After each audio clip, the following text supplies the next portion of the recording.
Well, you visited Israel last week, and I want to talk about. I know that many people are starving over there due to the war, and I was curious, what are you hearing in regards to a ceasefire? I went to Israel. I went to the West Bank. I went to Jordan, and I went to Egypt. So basically, talking to people from aid groups to hostage families to villagers on the West Bank to government officials, trying to get a clearer picture. And right now, the biggest challenge is that Netanyahu is held hostage to keep his government in office to far right members of his cabinet.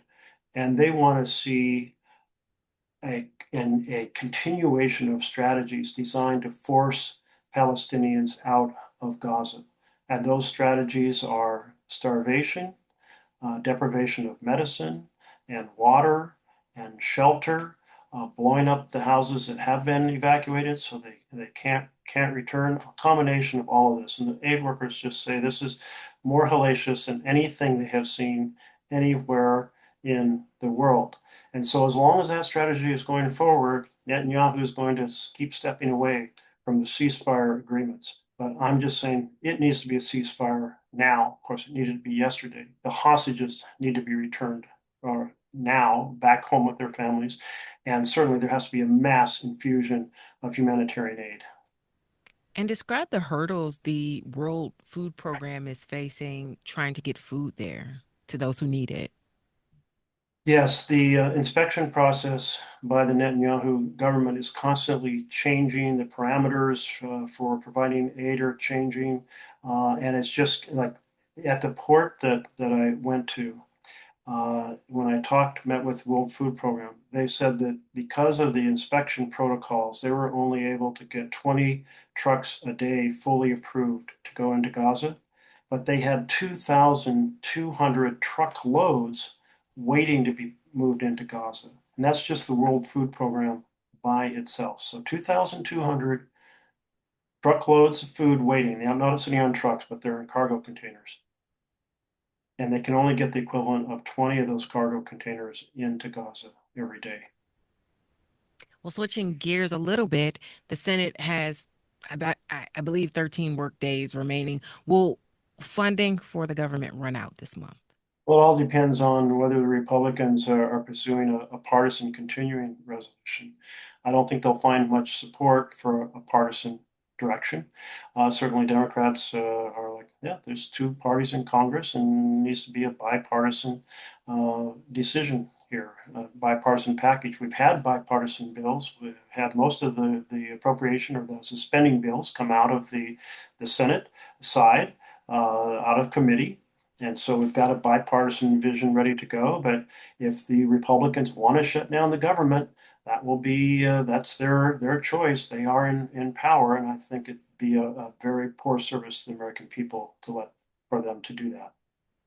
What is it that the Democrats are aiming for, this bipartisan take, versus what Republicans are desiring? Well, there'll be a restoration of health programs that have been so decimated by Trump's so-called big beautiful bill. You may have heard that the that bill, which essentially savages healthcare for families and savages nutrition for families in order to fund tax break for billionaires, is so unpopular that the Republican leadership is now coaching folks to quit calling it the big beautiful bill and call it the working families tax cuts bill. But the thing is, it doesn't.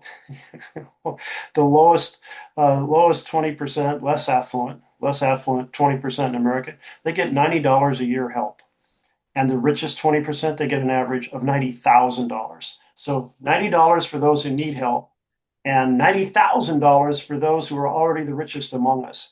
That's hardly a working family's bill. Can you explain? I know last week something happened, a pocket rescission last week. Can you break down what exactly happened? So the head of OMB, the Office of Management and Budget, has concocted a plan to basically circumvent the law. And the law says that certain amount of money must be spent in certain programs before the end of the fiscal year. That's a law passed by the House and the Senate, signed by the president. The law is supposed to be followed. And he said, well, you know what? I'm going to propose rescission, which means a cut in spending, but I'm going to propose it right at the end of the fiscal year, and the year ends at the end of September, so that when there is this 45-day grace period that allows Congress time to act, the fiscal year will run out, and then we'll just say, oops, sorry. You know, it's like somebody waiting in line all day to get their approved paycheck, and you close the door at 5 p.m. and say, oops, sorry, you don't get your paycheck. Sorry, no pay for you this month. It's kind of that kind of strategy to violate the law. And it's never been used before. It is an absolute violation of the intent of the law. It's a violation of the power of the purse, and the Constitution rests with Congress. We've yet to see whether the Supreme Court, which seems to have every decision favor an authoritarian president with rulings that have nothing to do with anything written in the Constitution. Certainly, there's nowhere in the Constitution says the president's above the law and immune to criminal prosecution for committing crimes. And yet, that's the Supreme Court ruled last year. The president can't commit crimes as long as he calls it an act of the government. Hopefully the court will actually defend the Constitution and the power of the purse that rests with Congress. And the president will have to spend the money in the ways that have been authorized by law. That's my hope. I do have one more. Senator Merkley, National Guard was sent into California, and a federal takeover just happened in Washington, D.C. What precedents is this setting for the rest of the country and Oregon? Well, it's a terrible idea, and we saw when the president sent troops to Portland when in his first administration, it was just created total chaos. You had unmarked military people, but no names, no number, identification of what group they were with, grabbing people and throwing people into unmarked vans. That is a feature of a fascist state, not a republic. And so now I am pleased that at least the circuit court has said what the president did in Southern California, in LA, is illegal. And hopefully that will prevent him from doing the same here. So I'm concerned, but and hopeful that those troops won't come here.